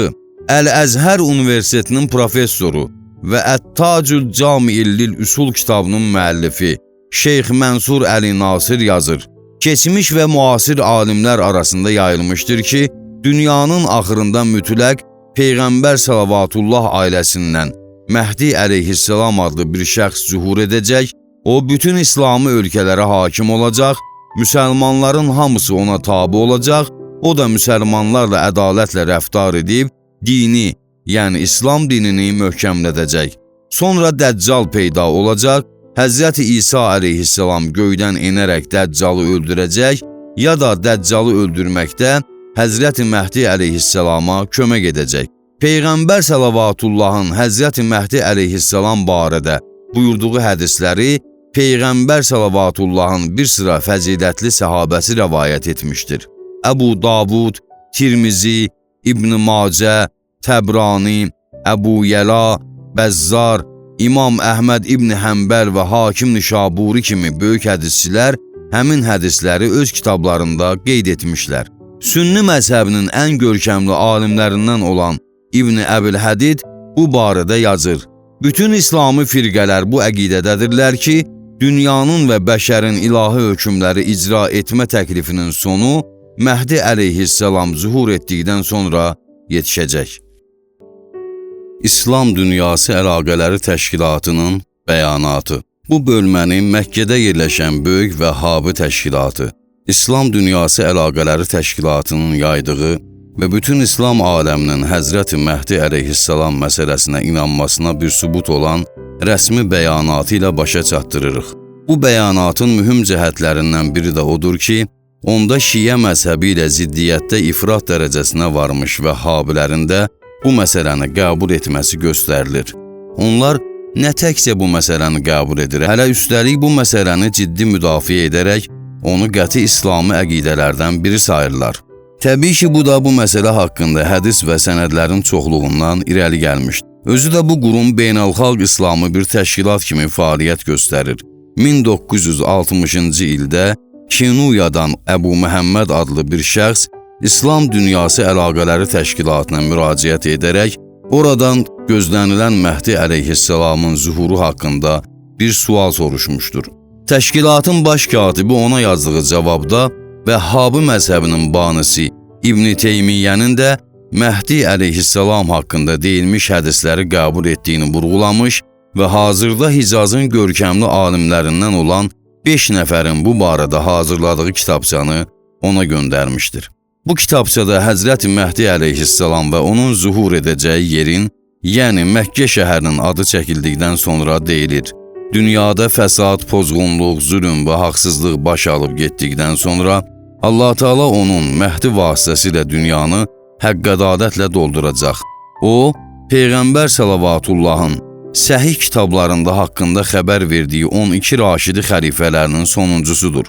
Peyğəmbər Salavatullahın Məhdi əleyhisselam barədə buyurduğu hədisləri səhabələrin bir çoxu, o cümlədən Osman İbni Əffan, Əli İbni Əbu Talib, Təlhə İbni Ubeydullah, Əbdurrəhman İbni Avf, Abdullah İbni Abbas, Əmmar İbni Yasir, Abdullah İbni Məsud, Əbu Sədr Xudəri, Sovban, Qurrə İbni Əyas Məzəni, Abdullah İbni Haris, Əbu Hüreyrə, Huzeyfə İbni Yaman, Cabir İbni Abdullah, Əbu Əmamə, Cabir İbni Macid, Abdullah İbni Ömər, Ənəs İbni Malik, İmran İbni Hüseyn, Ummu Sələmə və başqaları rəvayət etmişlər.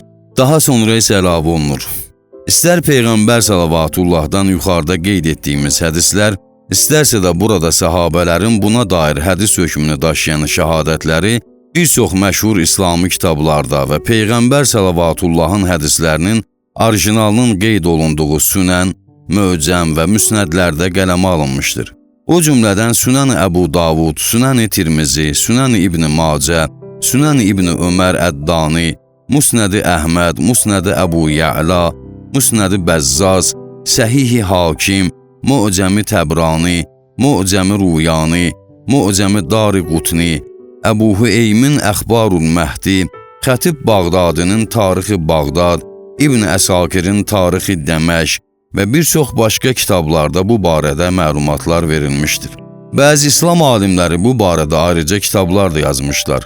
Əbu Hüeymin Əxbarul Məhdi, İbn Həcər Heytəminin Əl-Qavrul Muxtəsər fil Əlamatil Məhdil Muntəzər, Şövkaninin Ət-Tozhi fit Təvatur ma Ca'a fil Muntəzər və Dəccal vəl-Məsih, İdris İraqi Məğribinin Əl-Məhdi və Əbul Abbas İbn Əbdülmümin Məğribinin Əl-Vəhmul Məknun Firrədd Əla İbn Xəldun kitablarını buna misal göstərmək olar.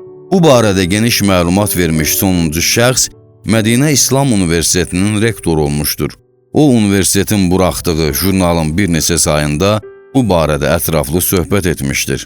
Bir sıra keçmiş və müasir İslam alimləri, o cümlədən Səxavi, Fəthul Məqis, Məhəmməd İbn Səfavini, Şərhul Əqidə, Əbülhəsən Əbri Mənaqibüş Şafiyi, İbn Teymiyyə öz fətvalarında Suyut Əl-Havidə İdris İraqi Məğribi, Əl-Məhdi Şovkani, Ət-Tozhi fit Təvaturu, ma Ca'a fil Muntəzəri və Dəccal vəl-Məsih, Məhəmməd İbn Cəfər Kətani, Nəzmul Mütənasir fil Hədisil Mütəvatir və Əbul Abbas İbn Əbdülmümin Əl-Vəhmul Məknun fi Rədd Əla İbn Xəldun kitablarında Məhdi əleyhisselam haqqında deyilmiş hədislərin təvatur həddinə çatmasını və danılmasının heç cür mümkün olmadığını qeyd etmişlər.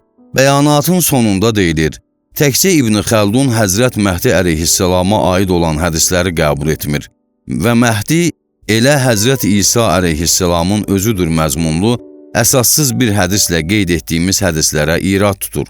Lakin dini rəhbərlər onun bu iddiasını rədd etmiş və İbn Əbdülmümin onun rəddinə dair ayrıca bir kitab yazmışdır. Həmin kitab 30 il bundan əvvəl bütün şərq və qərbdə nəşr edilmişdir. Hədis əzbərləyən və hədis yazarlar da qeyd etmişlər ki, Məhdi əleyhisselam haqqında deyilmiş hədislər arasında həm səhih hədis, həm də həsən hədislər vardır. Təbii ki, bunlar da üst-üstə gəldikdə təvatur həddinə çatır. Beləliklə, həm Həzrət Məhdi əleyhisselama inanmaq hər bir müsəlmana vacib olub, həm sünni, həm də şiə məzhəbinin əqidələrindən biri hesab olunur və nadan, cahil ya da bidətçi şəxsdən başqa heç kim bu məsələni dana bilməz. İslami Hökmlər Şurasının sədri Məhəmməd Muntəsəri Kənani. Oxucuların nəzərinə çatdırdığımız bu bölmə həmin kitabçanın əsas hissələrinin tərcüməsi idi. Məhdi əleyhisselamın atası kimdir? Qeyd olunması lazım olan məsələlərdən biri də budur ki, bəzi sünni mənbələrində Həzrət Məhdi əleyhisselamın atasının adı Abdullah qeyd edilmişdir. Halbuki şiə və sünni mənbələrindəki bir çox hədislər o həzrətin atasının adının Həsən olduğuna dəlalət edir. Bu ixtilafın mənşəyi o olmuşdur ki, bəzi sünni mənbələrində o həzrətin nişanələri sırasında Peyğəmbər Salavatullahın aşağıdakı ifadəsi qeyd olunmuşdur. Onun, yəni Məhdinin adı mənim adımdan, atasının da adı mənim atamın adından olacaq. Əldə olan faktlar göstərir ki, atasının adı da mənim atamın adından olacaqdır ifadəsi Peyğəmbər Salavatullahın sözündə olmamış və hədis söyləyən özü onu bilərəkdən ya da bilmədən Peyğəmbər Salavatullahın cümləsinə əlavə etmişdir. Peyğəmbər Salavatullah isə yalnız onun adı mənim adımdan olacaqdır deyə buyurmuşdur. Hafiz Gənci Şafii bu barədə deyir. Tirmizi bu hədisi rəvayət etmiş, lakin həmin hədisdə sonuncu cümlə gəlməmişdir.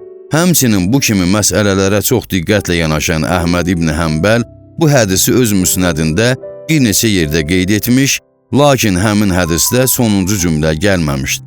Sonra Gənci əlavə edib deyir, Sünnilərin mötəbər hədisçilərinin bu barədə söylədikləri rəvayətlərin heç birində sonuncu cümlə qeyd olunmamışdır.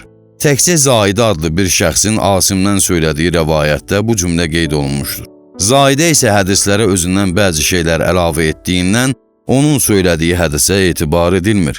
Bu məsələnin şahidi də odur ki, bu hədisi Asim adlı bir şəxs rəvayət etmiş, Hafiz Əbu Nüeym Mənaqibul Məhdi kitabında bu hədisi söyləmiş, 31 nəfərin adını çəkmiş və onların hamısı onu Asimdən rəvayət etmiş və heç birinin hədisində sonuncu cümlə gəlməmişdir. Yalnız Zaidənin rəvayətində o cümlə gəlmişdir.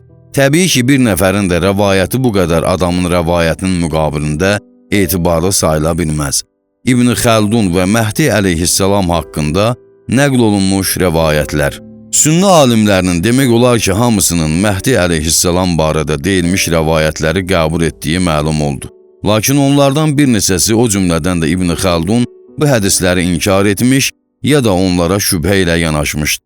İbn Xəldun deyir, əsrlər boyu bütün müsəlmanlar arasında belə bir inam olmuşdur ki, dünyanın son vaxtlarında Peyğəmbər Salavatullah ailəsindən bir nəfər mütləq zuhur edib dini möhkəmlədəcək, haqq ədaləti bərpa edəcək və müsəlmanların hamısı ona tabi olacaq.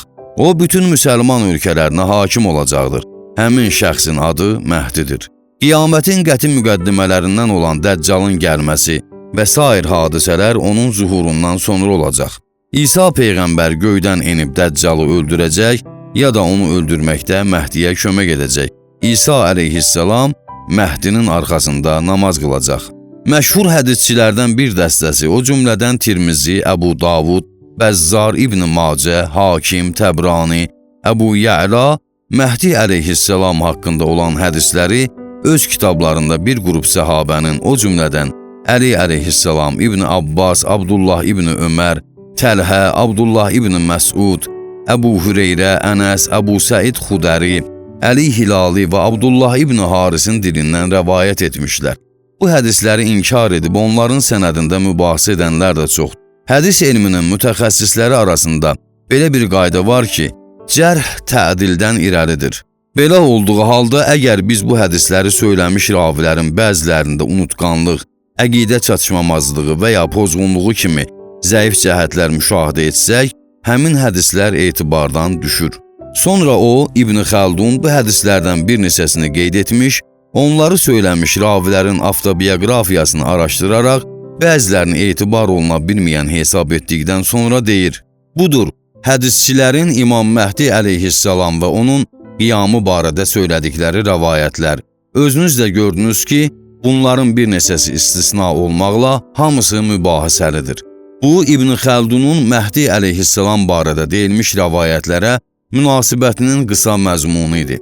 Hədis elminin mütəxəssisləri istər şiə olsun, istərsə də sünni, hamı bir nəfər kimi onun iddialarını qəti sübutlarla inkar edərək sözlərini əsassız hesab etmişlər. İndi nümunə üçün Mədinə Universitetinin ustadı Şeyx Əbdülmöhsin İbadın bu barədə dediklərinin qısa məzmununu oxucuların nəzərinə çatdırırıq. O, sünnə əhlinin gözlənilən Məhdi haqqında əqidəsi mövzusuna dair keçirilmiş konferansda İbn Xəldunun nəzəriyyəsini rədd edərək demişdir. A. Əgər Məhdi əleyhissalam haqqında deyilmiş hədisləri hədis mütəxəssisi olan bir şəxs inkar etsəydi, bu barədə şəkk etməyə dəyərdi. Ancaq bu barədə mütəxəssis olmayan tarixçilərin şübhəsi yersizdir. Şeyx Əhməd Şakir yaxşı deyib ki, İbn Xəldun bilmədiyi bir işə baş qoşmuş, əhli olmadığı bir meydana girmişdir. O, öz yazdığı Əl-Müqəddimə kitabında Məhdiyə ixtisas verdiyi fəsildə təəccüb ediləsi sözlər demiş və açıq-aşkar səhvlərə yol vermişdir. O, hədisçilərin hədis elmində cərh, tədildən üstündür demələrindən məqsədin nə olduğunu heç anlamamışdır. B. İbn Xəldun Əl-Müqəddimədə Məhdi əleyhissalama ixtisas verdiyi fəsildə etiraf edir ki, tarix boyu bütün müsəlmanlar arasında belə bir inam olmuşdur ki, dünyanın axır vaxtlarında Peyğəmbər Səlavatullah ailəsindən mütləq bir nəfər zuhur edəcək. Tarix boyu bütün müsəlmanlarda belə bir inamın olmasına etiraf etdiyi halda, İbn Xəldunun özünün də hamının qəbul etdiyi bu əqidəni qəbul etməsi daha məqsədə uyğun olmazdımı? Bütün müsəlmanların əqidəsinin onun şəxsi əqidəsi ilə zidd olduğu bir halda, bu necə deyərlər özünü kənara çəkmə demək deyilmi? Deməli, bütün müsəlmanlar səhv başa düşmüş, təkcə İbn Xəldun doğru anlamışdır. Ümumiyyətlə, bu araşdırılası əqli yolla başa düşüləsi bir məsələ deyil. Əksinə, bu nəqli və qeybi bir məsələdir. Kiminsə onu Qur'an və Peyğəmbər Səlavatullah sünnəsindən başqa bir sübutla isbat etməsi düzgün deyil. Bu isə bütün müsəlmanların nəzəriyyəsini təsdiqləyir və onlar bu nəqli məsələdə mütəxəssisdirlər. B. İbn Xəldun bu hədisləri araşdırıb öz etirazını bildirməzdən qabaq deyir. İndi bu barədə deyilmiş hədisləri qeyd edəcəyik. Hədisləri qeyd etdikdən sonra deyir. Budur hədisçilərin Məhdi və onun dünyanın sonunda qiyam edəcəyi barədə rəvayət etdiyi hədislər. Başqa bir yerdə isə deyir, hədisçilərin Məhdi əleyhissalam haqqında rəvayət etdiyi hədislərin hamısını bacardığımız qədər qeyd etdik. Halbuki o, Məhdi əleyhissalam haqqında deyilmiş hədislərin çoxunu qeyd etməmişdir. Bunu Suyutunun Əl-Ürful Virdi fi Əxbarın Məhdi kitabından da əldə etmək olar. İbn Xəldun İbn Qayyimin Əl-Minarul Münəyyif adlı kitabında mötəbər sənədlə qeyd etdiyi hədisdən də xəbərsiz qalmışdır. G. İbn Xəldun bu hədislərin bəzisini qeyd etmiş, onların bəzilərinin sənədini ravilərinə görə etibarsız saymışdır. Halbuki Buxari və Müslim ya heç olmasa onların biri öz səhihlərində həmin ravilərdən hədislər rəvayət etmiş və alimlər onların sənədlərində heç bir irad tutmamışlar. D. İbn Xəldun özü etiraf edir ki, Məhdi barədə deyilmiş hədislərin az bir qismi sənəd cəhətdən mötəbər və iradsızdır. Elə isə qeyd etməliyik ki, İbn Xəldunun özünün qəbul etdiyi həmin hədislərdə bu məsələnin isbata yetməsi üçün kifayət edir və başqa hədislər də onları təsdiqləyir. Məhdi əleyhissalamı gözləmək və məhdilik iddiası edənlər. İslam tarixinə nəzər saldıqda məlum olur ki, tarix boyu bir sıra məqam və mənfəət ardınca olan şəxslər məhdilik iddiası edərək özlərini Məhdi adlandırmış, ya da bir dəstə avam insan kimlərisə Məhdi hesab etmişlər. Bu hərəkət göstərir ki, Məhdi məsələsi və qeybi bir nicat verənin zuhuruna inam müsəlmanlar arasında qəti məsələlərdən biri olmuşdur. Məhdilik iddiası etmiş şəxslərin də adı ya bəzi xüsusiyyətləri o həzrətlə uyğun gəldiyindən onlar bu məsələdən istifadə edib özlərini Məhdi adlandırmışlar. Əlbəttə onlardan bəziləri heç də özləri belə bir iddia etməmiş, lakin bir dəstə avam insan ya nadanlıq üzündən, ya hakim dairələrin son dərəcə zülmü nəticəsində ya Məhdi əleyhissalamın zuhurunda tələsmələrinə görə, ya da başqa səbəblər üzündən Həzrət Məhdi əleyhissalamın nişanələrinin hamısına fikir vermədən səhvə yol verərək onları Məhdi hesab etmişdir. Məsələn, müsəlmanlardan bir dəstəsi Məhəmməd İbn Hənəfiyyəni Peyğəmbər Səlavatullahla eyni adlı və eyni künyəli olduğuna görə Məhdi hesab etmiş və belə fikirləşiblər ki, o ölməyib, qeybə çəkilmiş, sonradan zuhur edərək dünyanın hakim olacaqdır. İsmailiyyə firqəsinin bir dəstəsi bu əqidədə olmuşdur ki, İmam Sadiq əleyhissalamın oğlu İsmail ölməmiş, onun ölümü məsləhət üzündən elan olmuş, o elə vəd olunmuş Məhdidir və ölümündən qabaq qiyam edərək bütün dünyaya hakim olacaq. Necə ki, İmam Sadiq əleyhissalamın həyatı fəslində keçdiyi kimi, Abdullah ibn Həsənin oğlu Nəfs-i Zəkiyyə ləqəbi ilə məşhur olmuş Məhəmməd, Abbasi xəlifəsi Mənsur Dəvaniqinin hakimiyyəti dövründə qiyam etmiş, adının Məhəmməd olmasına görə atası onun Məhdi olduğunu iddia etmiş və bu yolla oğlu üçün çoxlu tərəfdar toplamışdı. Nəfs-i Zəkiyyənin qiyamı zamanı Mədinənin fəqih və abidlərindən olan Məhəmməd ibn Əzlan onu himayə edirdi. Nəfs-i Zəkiyyə məğlub olaraq öldürüldükdən sonra Mədinə hakimi Cəfər ibn Süleyman Məhəmməd ibn Əzlanı çağırtdırıb ona deyir: "Nəyə görə o yalançını himayə edirdin?" Sonra da onun əlini kəsdirmişdir. Məclisdə hazır olan Mədinə əyan əşrəfi Cəfər ibn Süleymandan Məhəmməd ibn Əzlanın əfv olunmasını istəyərək deyir: "Ya əmirəl-müminin, Məhəmməd ibn Əzlan Mədinənin fəqih və abidlərindəndirlər." Bu işdə səhvə yol vermiş və Nəfs-i Zəkiyyəni rəvayətlərdə gəlmiş Məhdi ilə oxşadıb qarışıq salmışdır. Bu hadisədən sonra eyni ilə Mədinənin böyük hədisçi və alimlərindən olmuş Abdullah ibn Cəfərin də başına gəlmiş və o da Mədinə hakiminin cavabında demişdi: "Mənim Məhəmməd ibn Abdullah, yəni Nəfs-i Zəkiyyə ilə həmkarlıq etməyimin səbəbi onun rəvayətlərdə vəd olunmuş Məhdi olduğuna inamım olmuşdur. O, ölənə qədər bu məsələ barədə heç bir şübhə etmirdim. Lakin o öldükdən sonra bildim ki, o Məhdi deyil. Bundan sonra heç kimin hiləsinə aldanmaram." Əsl adı Abdullah və oğlunun adı Məhəmməd olan xəlifə Mənsur isə öz oğluna Məhdi ləqəbi qoyub iddia edirdi ki, vəd olunmuş Məhdi Nəfs-i Zəkiyyə deyil, məhz mənim oğlumdur. Tarixə nəzər saldıqda bəzi firqələrin keçmiş imamlardan bəzilərinin Məhdi olması haqda əqidəsini də müşahidə edirik. Məsələn, Navusiyyə firqəsi İmam Sadiq əleyhisselamı Məhdi, sağ və qeybə çəkilmiş imam kimi tanıyırdı. Vaqifiyyə məzhəbi isə eyni ilə bu əqidəni İmam Musa Kazım əleyhisselama aid edirdi. Onlar belə güman edirdilər ki, İmam Kazım əleyhisselam dünyanın şərq və qərbini tutmayınca, dünya zülmlə dolduğu kimi, ədaləti bərpa etməyincə ölməyəcək. Onların fikrincə vəd edilmiş Məhdi elə İmam Kazım əleyhisselam olmuşdur. Nəhayət bəziləri də İmam Həsən Əskəri əleyhisselamın vəfatından sonra onun ölməsini inkar edərək demişlər ki, o diridir və qeybə çəkilmişdir, Məhdi onun özüdür. Bunlar Həzrəti Məhdi əleyhisselama inamın həm Peyğəmbər dövründə, həm də ondan sonra olmasını təsdiqləyən nümunələrdir. Bu hadisələr göstərir ki, İslam ümməti daima qiyam edərək, zülmə qarşı mübarizə edəcək və dünyada ədalət bayrağı dalğalandıracaq bir şəxsin intizarında olmuşdur. Təbii məsələdir ki, tarix boyu bəzi şəxslərin Məhdilik mövzusundan istifadə edərək özlərini Məhdi adlandırması bu məsələnin əsl mahiyyətini inkar edə bilməz. Çünki əsrlər boyu bir çox həqiqətlərdən kimlərsə mənfi istifadə etmişdir. Dünyada Allahlıq, Peyğəmbərlik yaxud başqa mənəvi məqamlar iddiasında olanlar da az olmamışdır. Yalancı dinlərin də sayı az deyil. Ancaq bunlar heç vaxt Allahı yaxud Peyğəmbərliyi inkar etmək üçün kiməsə sübut ola bilməz. Hal-hazırda bəziləri elm, texnika və sənayedən bəşəriyyətə zidd olan işlər məqsədi ilə istifadə edirlər. Ancaq bu, heç də bizə elm, texnika və sənayenin əsl mahiyyətini inkar etməyə əsas vermir.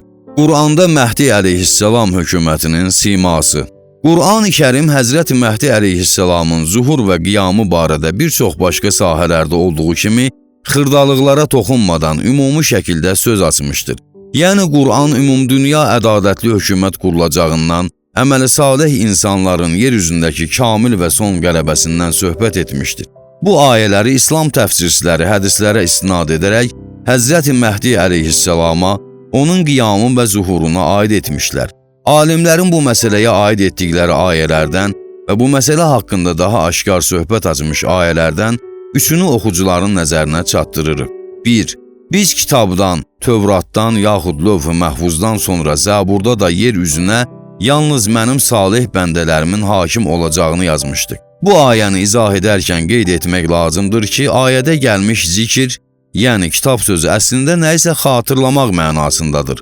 Ancaq bu ayədə Həzrəti Musa əleyhisselama Allah tərəfindən göndərilmiş kitab, Tövrat nəzərdə tutulmuşdur. Buna sübut isə onun Zəburdan qabaq qeyd olunmasıdır. Başqa bir təfsiri əsasən ayədəki zikr, kitab sözü Qur'anı işarədir. Çünki Qur'anın özündə bir neçə yerdə Qur'an zikr adı ilə qeyd olunmuşdur. Məsələn, Təkvir surəsinin 27-ci ayəsində deyilir: O, yəni Qur'an, aləmlər üçün ancaq bir zikirdir. Belə olduqda isə ayənin mənası biz kitabdan, yəni Tövratdan sonra Zəburda da yox, biz kitabdan, Qur'andan əlavə Zəburda da yer üzünə yalnız mənim salih bəndələrimin hakim olacağını yazmışdıq olur. Mərhum Şeyx Mufid Əl-İrşad kitabında Həzrət Məhdi əleyhissalama ixtisas verdiyi fəslin başlanğıcında bu ayəyə və bundan sonra qeyd edəcəyimiz ayəyə istinad etmişdir. Bu ayənin təfsiri barədə İmam Baqir əleyhissalamdan rəvayət olunmuşdur ki, ayədə deyilmiş salih bəndələrdən məqsəd Həzrət Məhdi əleyhissalamın dünyanın axırında olacaq tərəfdarlarıdır. Qur'anın görkəmli təfsirçisi mərhum Təbərsi Məcməül Bəyan təfsirində bu ayədən bəhs edərkən qeyd etdiyimiz hədisi yazdıqdan sonra deyir: Şiə və sünnilərin Peyğəmbərdən rəvayət etdiyi aşağıdakı hədis bu məsələyə aiddir. Əgər dünyanın sonuna bircə gün belə qalsa, Allah Teala həmin günü mənim nəslimdən salih bir kişinin zuhur edib dünyanı zülmlə dolduğu kimi haqq ədalətlə dolduracağına qədər uzadar. Qur'anın Allahın salih bəndələrinin yer üzünün hakimi olacağı məsələsinin Tövrat və Zaburda da yazılmasına işarə etməsi bu mövzunun əhəmiyyətini göstərir. Belə ki, bu məsələ ilkin peyğəmbərlərin də kitablarında vurğulanmışdır. Diqqəti cəlb edən məsələ budur ki, bu mövzu Davud peyğəmbərin dua, münacat və nəsihətlərini əhatə etmiş və hal-hazırda Tövratın Əhd-i Qədim hissəsində yer tapmış, Davudun nəğmələri kitabında da müxtəlif ifadələrlə gözə dəyir. Məsələn, 37-ci nəğmədə deyilir: Zalimların kökü kəsiləcək, Allaha arxalananlar isə yer üzünün hakimi olacaqlar. İndi isə zalimların olmaması çox çətin məsələdir. Yəni, indi zalim çoxdur. Yer üzünün hakimi olacaq təvazökarlar son dərəcə əminamanlıqdan ləzzət alacaqlar. Həmin nəğmənin başqa bir hissəsində deyilir: Allaha təbərrük edənlər, yəni üst tutanlar, yer üzünün hakimi olacaq, məlunların, yəni Allahdan üz döndərmişlərin isə kökü kəsiləcək. 2. Yer üzündə zəif düşüb əzilənlərə nemət verib, mərhəmət göstərib, onları öndə gedən və yer üzünün varisləri etmək istəyirik.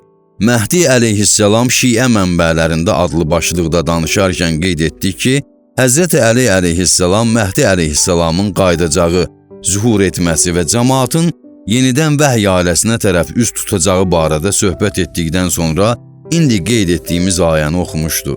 Ələvlərdən olub Abbasi xəlifəsi Məmuna qarşı qiyam qaldırmış Məhəmməd ibn Cəfər deyir ki, bir gün rastlaşdığım çətinlikləri Malik ibn Ənəs üçün açıqladım. O mənə dedi ki, səbr et, qoy yer üzündə zəif düşüb əzilənlərə mərhəmət göstərib, onları öndə gedən və yer üzünün varisləri etmək istəyirik ayəsi çin çıxsın. 3. Allah aranızdan iman gətirib yaxşı işlər görənlərə yalnız mənə ibadət edərlər, heç nəyi mənə şərik qoşmazlar deyə onları özlərindən əvvəlkilər kimi yer üzünün varisləri edəcəyini, onlar üçün Allahın özü bəyəndiyi dinini möhkəmləndirəcəyini və onların qorxusunu sonra əmin-amanlıqla əvəz edəcəyini vəd buyurmuşdur. Mərhum Təbərsi bu ayənin təfsirində deyir: Peyğəmbər ailəsindən rəvayət olunmuşdur ki, bu ayə Həzrət Məhdi əleyhissalam barədə nazil olmuşdur. Əyyaşi İmam Zeynul Abidin əleyhissalamdan rəvayət etmişdir ki, o Həzrət bu ayəni oxuyaraq buyurmuşdur: And olsun Allaha ki, onlar ayədə deyilmiş şəxslər biz Əhl-i Beytin şiələridir. Allah bu işi bizim nəslimizdən olan bir şəxs vasitəsilə həyata keçirəcək. Həmin şəxs bu ümmətin Məhdisidir. O həmin şəxsdir ki, Peyğəmbər salavatullah onun barəsində, əgər dünyanın sonuna bircə gün belə qalsa, Allah Teala həmin günü mənim nəslimdən olan bir şəxsin dünyaya hakim olacağı vaxta qədər uzadar. Onun adı mənim adımdandır. Dünyada zülm və haqsızlıq baş alıb getdiyi bir halda, o dünyada haqq ədaləti bərpa edəcək deyə buyurmuşdur. Təbərsi daha sonra əlavə edib deyir: Bu məna qeyd etdiyimiz ayənin təfsirində İmam Baqir və İmam Sadiq əleyhissalamdan da rəvayət olunmuşdur. İmamın qeyb dövründə olmasının faydaları. İndiki Həzrət Məhdi əleyhissalam haqqında söhbətimiz bura yetişdi, onda ona aid olan əsas suallardan birinə cavab verməyimiz lap yerinə düşər. Sual budur ki, imamın qeyb dövründə olmasının nə kimi faydası var? Başqa sözlə desək, imamın qeyb dövründə yaşaması bir rəhbər kimi ümumi həyat tərzi deyil, xüsusi yaşayışdır. Belə olduğu halda onun müqəddəs vücudunun ümumi müsəlmanlar üçün nə kimi xeyri ola bilər və cəmaat ondan nə kimi istifadələr edə bilər? Nəzərə almaq lazımdır ki, imamın qeybdə olması heç də o demək deyildir ki, O həzrətin vücudu görünməz bir ruha, yaxud görünməz bir dalğaya və bu kimi şeylərə çevrilmişdir. Əksinə, o da təbii həyat sürür, sadəcə olaraq onun ömrü uzundur. O həzrət cəmaat arasında, cəmiyyət içərisindədir. Müxtəlif yerlərdə yaşayır, lakin naməlum şəkildə. Naməlum olmaqla görünməz olmaq arasında isə yerdən göyə qədər fərq vardır. İmam Sadiq əleyhissalam buyurardı, bizim qaimimizin 2 dəfə qeybəti olacaq. Onlardan birində o, həc mərasimində hazır olacaqdır. O insanları görür, insanlar isə onu görmürlər. Həzrətin həc mərasimində iştirakı onun təbii, adi ömür sürməyinə dəlalət edir. Belə düşünülür ki, İmam Sadiqin sözündən xalqın onu görə bilməməsindəki məqsədi onu tanıya, təbii baxışla ayırd və seçə bilməmələri nəzərdə tutulmuşdur. Gizli günəş. Qeyd etdiyimiz sualın cavabında xatırlamaq lazımdır ki, bu sual heç də yeni və təkcə müasir dövrümüzə aid bir sual deyil. İslami rəvayətlərdən belə başa düşülür ki, hətta Həzrət Məhdi əleyhissalam anadan olmazdan qabaq bu sual irəli sürülmüş və istər Peyğəmbər salavatullah, istərsə də imamlar Həzrət Məhdi əleyhissalam və onun uzun sürəcək qeybindən söhbət açdıqda bu sualla üzləşib ona cavab vermişlər. Məsələn, 1.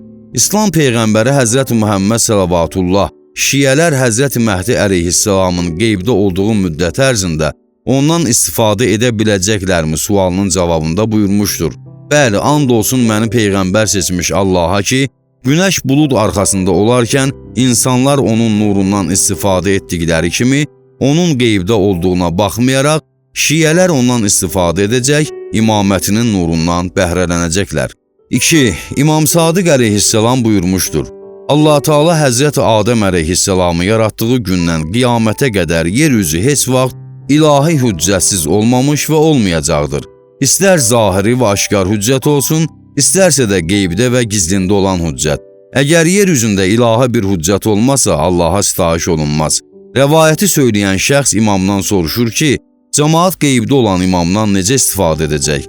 İmam Sadiq əleyhissalam buyurur, günəşdən bulud arxasında olarkən istifadə etdikləri kimi. 3. Həzrət Məhdi əleyhissalamın özü də bu məsələ üzərində çox təkid etmişdir. O Həzrət İshaq ibn Yaqubun yazdığı suala cavab verərək buyurmuşdur. Cəmaatın məndən istifadə etməsi eynilə bulud arxasında gizlənmiş günəşdən istifadə etmələri kimidir. Bu bənzətmənin açıqlamasında qeyd etmək lazımdır ki, günəşin işıq verməsi 2 növdür. Biri bilavasitə, digəri isə vasitəli yolla işıq vermədir. Günəş bilavasitə işıq verəndə onun şüaları görünür.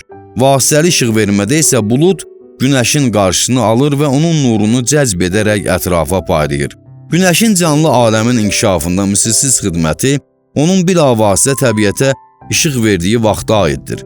Lakin onun istilik vermə, bitkilərin açılması və yetişməsi, həyatı üçün lazım olan enerji istehsalı, ağacların bəhrə verməsi, güllərin açılması kimi işlərdə təsiri bulud arxasında olarkən də özünü göstərir.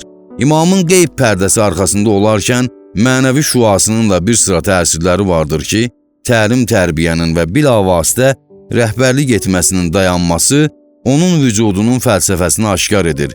İndi həmin təsirlərdən bir neçəsini qısaca olaraq oxucuların nəzərinə çatdırırıq. 1. Dünyanın döyünən ürəyi. İmamət mövzusuna dair rəvayət olunmuş hədislərə və eləcə də alimlərin gətirdiyi sübutlara əsasən, İmam dünyanın ürəyidir. Dünya bütün əzəməti ilə ona bağlıdır. İmam varlıq aləminin qəlbi, dünyanın mərkəzi və Allahla məxluqat arasında bir vasitədir.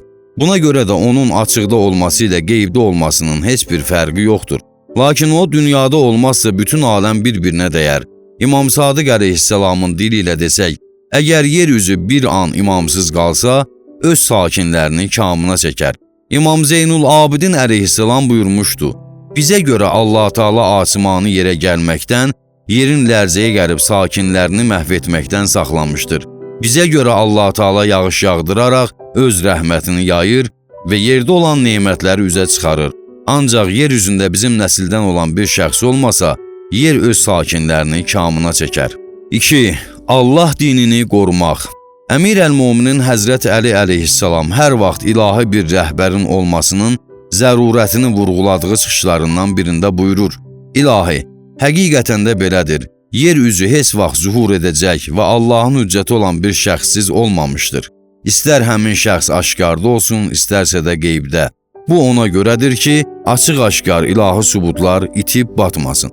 Zaman keçdikcə şəxsi fikirlərin məzhəbi, dini məsələlərə qarışması və xəyanətkar əllərin səmavi təlimlərə tərəf uzadılması nəticəsində bir sıra ilahi qanunlar öz həqiqətini itirir və din bəzi təhriflərə məruz qalır. Allahın göndərdiyi səmavi dinin həqiqətinin qorunub saxlanılması və təhriflərin qarşısının alınması məqsədi ilə bu vəzifə, dini qorumaq vəzifəsi, Allah tərəfindən seçilmiş bir imam vasitəsilə davam etdirilməlidir. Hər hansı bir mühüm müəssisədə həmin idarənin sənədlərini oğrudan, yanğından və bu kimi hadisələrdən qorumaq məqsədi ilə seyflər qoyulur. İmamın qəlbi və böyük ruhu da səmavi təlimləri ilk nazil olduğu gün kimi gözləmək məqsədi ilə ilahi qayda qanunları qoruyub saxlamaq üçün bir seyfdir. Hafiz İbn Həcər Əsqəlani Səhih-i Buxari kitabına yazdığı şərhdə Həzrəti Məhdi əleyhissalamın zuhuru zamanı Həzrəti İsa əleyhissalamın göydən enərək onun arxasında namaz qılacağı barədə rəvayət olunmuş hədisləri qeyd etdikdən sonra yazır. Həzrəti İsa əleyhissalamın dünyanın sonunda və qiyamətə yaxın vaxtda göydən enərək bu ümmətdən olan bir nəfərin arxasında namaz qılması İslam alimləri arasında tamamilə düzgün olan bu nəzəriyyəni təsdiq edir və yeryüzü heç vaxt aşkar sübutlarla Allaha görə qiyam edəcək bir hüccətsiz olmamışdır. 3. Ümid vermək. Döyüş meydanlarında fədakar döyüşçülərin bütün diqqəti düşmən qarşısında öz bayraqlarının dalğalanmasında olur. Bunun əksinə olaraq düşmən ordusunun da yeganə məqsədi onların bayrağını aşağı indirməkdir. Bunun da səbəbi odur ki, bayrağın dalğalanması döyüşçüləri həvəsləndirərək onlara ümid verir və daha artıq səy göstərmələrinə səbəb olur. Həmçinin ordu başçısının da öz yerində olması döyüşçülərdə ruh yüksəkliyi yaradır. Ordu başçısı nə qədər sakit dursa da, yenə döyüşçüləri həvəsləndirir və daha artıq qəhrəmanlıq göstərməyə cəlb edir. Ancaq ordu başçısının öldürülməsi xəbəri yayıldıqda, böyük bir ordu bütün ruhiyyəsini itirir. Hazırlığını əldən verərək başsız qalır. Nə qədər ki bir ordu yaxud bir cəmiyyətin başçısı sağdır, bu onların ruhiyyəsinin artmasına səbəb olur. Hətta başçı səfərdə yaxud ölüm yatağında olsa belə, yenə də ordu ya cəmiyyətin fəaliyyətdə olmasına gətirib çıxarır. Lakin onun ölüm xəbəri bütün ordunu cəmiyyəti ruhiyyədən salır. Şiə məzhəbi sağ qalmış imama olan əqidəsinə görə, onu öz aralarında görməsə də, özünü başçısız hiss etmir. Təbii ki, bu əqidə qərblərdə ümid işığını saxlamaqda və cəmaatı özlərinə yetişib, böyük bir ümumdünya qiyamına hazırlaşmaqda öz təsirini göstərir. Fransanın Sorbon Universitetində fəlsəfə dərsi deyən görkəmli fransız şərqşünası professor Henri Kerben deyir, mənim fikrimcə şiə məzhəbi Allahla bəndələr arasında əlaqəni həmişə qoruyub saxlamış və imamətə əbədiyyət qazandırmış yeganə məzhəbdir. Yəhudilər Allahla insanlar arasında əsl vasitə olan nübüvvəti, yəni peyğəmbərliyi, Həzrəti Musa əleyhissalamla qırılmış hesab edərək və ondan sonra gəlmiş Həzrəti İsa əleyhissalam və Həzrəti Muhammed səllavatullahı peyğəmbər kimi qəbul etməmişlər. Eləcə də məsihilər. Onlar da bu vasitəni Həzrəti İsa əleyhissalamla sona çatmış bilirlər.